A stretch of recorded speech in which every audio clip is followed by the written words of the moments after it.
Сегодняшнее утро выдалось напряженным для автолюбителей и пешеходов. Ночной дождь и небольшой минус образовали на дорогах гололедицу.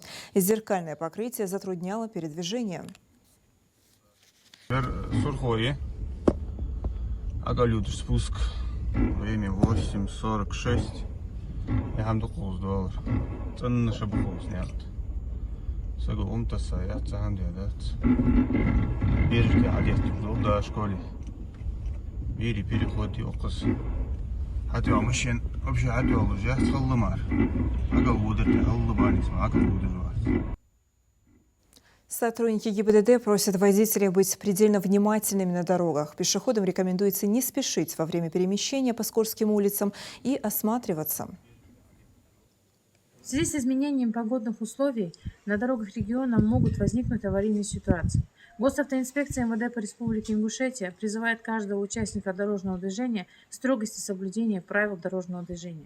Уважаемые водители, соблюдайте скоростной режим. Ни в коем случае не выезжайте на полосу встречного движения. Используйте ремни безопасности. Правильно перевозите несовершеннолетних пассажиров. Особое внимание также уделяйте пешеходам. Уважаемые пешеходы, переходите проезжую часть в строго положенном месте. Уважаемые участники дорожного движения, залог безопасности на дороге зависит от каждого. Берегите себя и своих близких.